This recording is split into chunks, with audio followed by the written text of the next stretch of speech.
This is the Paul Toledo Show. I'm here today with you to bring Lincoln Motor Company. They're not doing so hot right now. As you know, in the 1950s and 60s, they were number one. There was no other company like them. Of course, in the 1950s and 60s, we didn't have all these companies. We didn't have Infiniti and Lexus and Acura. We didn't have them. You had Cadillac, Lincoln. That was it. Of course, the rich had Mercedes and Rolls Royce and stuff, but they were no Lincolns. Lincoln was it. Of course, you had Cadillac, but Lincoln was the pinnacle of luxury cars. So, I was lucky enough to get this guy at NPR to speak with me about Lincoln's road to recovery, as they call it. I call it Lincoln making a comeback. But this is a bad thing in certain ways. But I'm excited that Ford Motor Company has put $1 billion, that's billion with a B, into Lincoln to bring them back. They have their own financial company now. They have their own dealerships. They have all that they need to get started on their own. Question is, can they do it? Can they make a turnaround? Can they create and make a company to compete with all these other companies that are around? Without any further ado, I give you our guy at NPR. In the car business, the way to make big money is to go big. Most of the profits come from big trucks, SUVs, and luxury cars. So now executives at Ford are taking on a daunting task in that company's financial turnaround, reviving the Lincoln car brand that was once the pinnacle of luxury. NPR's Sonari Clinton reports. One of the ways to find out what the hottest cars are is to turn on your radio. Cruising down A Street, off-white Lexus, driving Beamer Benz Bentley, Beamer Benz Bentley. Audi A8, told him Audi 5000. Oh. Stars of today sing and rap about Lexus, Benz, and BMWs. That hasn't always been the case.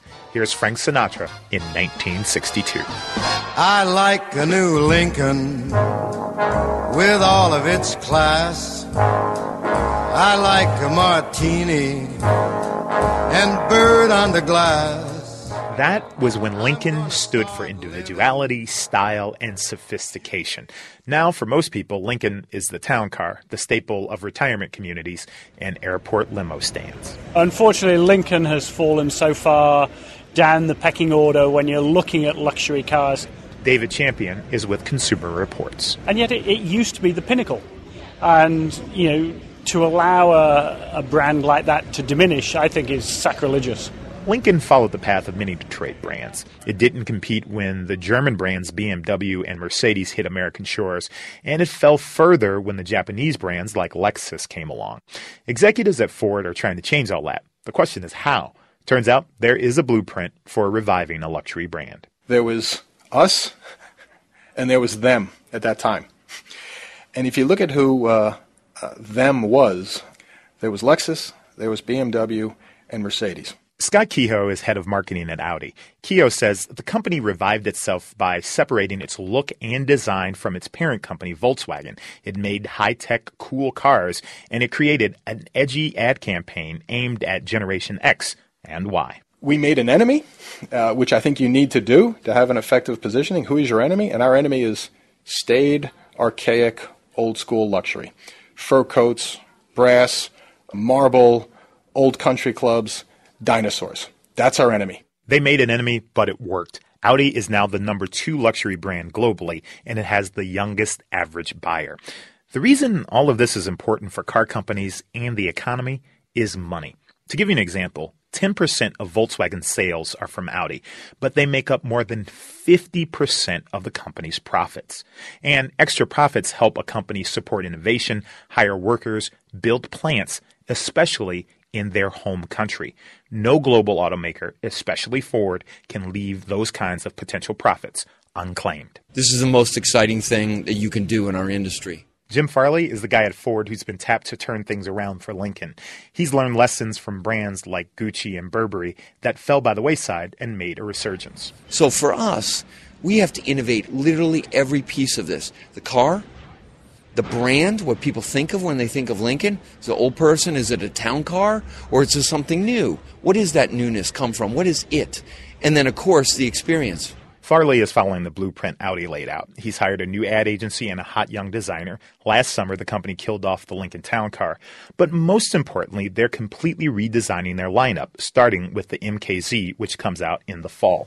Lincoln's Megan Gillum showed me a pre-production version. And if you come along the back, you'll see a very athletic stance on the back as well. And we have the full-length LED tail lamps that go across Lincoln, which is also Lincoln's signature.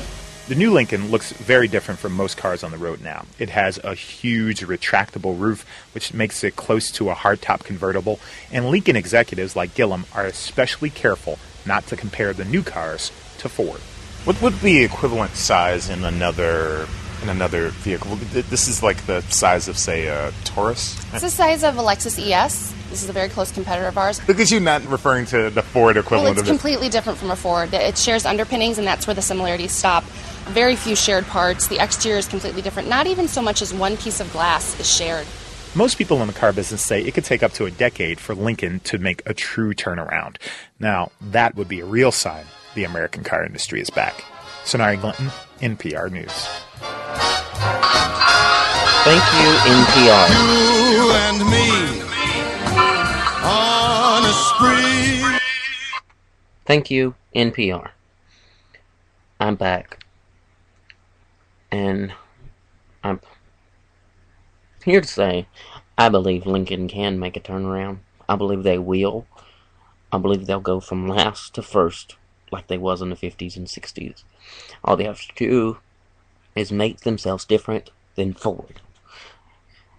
And I believe they're on the right track because they have things like retractable glass roof. No other car company has that. They have all kinds of things. Like my favorite is the push button transmission. I know, right? They're bringing it back. So awesome. Excuse me, I get so excited. And they're bringing, like, the Lincoln, My Lincoln Touch, and, sync system, and, all of these different technologies that are from out of this world. And, it's just amazing. I don't even know if Mercedes or Lexus or anything has something to create with those. Apparently people disagree too, that Lincoln and them, that Mercedes and them can keep up, but we'll see. And my favorite thing is the new EcoBoost engine that they have. And, they have all of that power from a V6, V8 power from a V6. Wow, amazing. I believe Lincoln is on the right track. I believe they can do it. I believe they will do it. They just have to make themselves different than Ford. Do I believe it'll be in the next 2 or 3 years? No. I believe it'll take up to 10 years or longer before we'll see the full turnaround in Lincoln. I've got to see the new Lincoln MKZ, and it is stunning. It's amazing. It's not even like a Lincoln. It has, of course, I just mentioned the push-button transmission and the fully retractable glass roof and the, push-button transmission and the LCD display that is for the tack and everything, and got this big display for the My Lincoln Touch and everything. I believe it'll be a while before we see the full turnaround, but we're getting there. When that car comes out, that's the first one.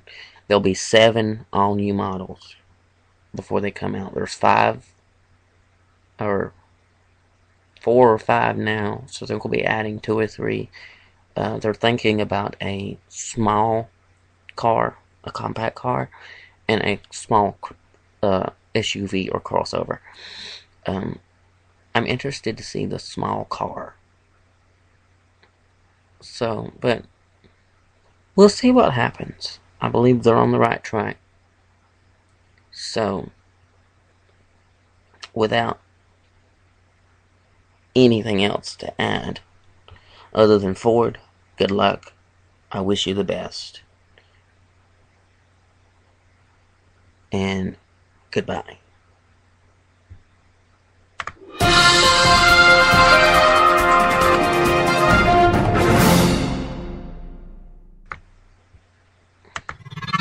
This has been the Paul Toledo Show.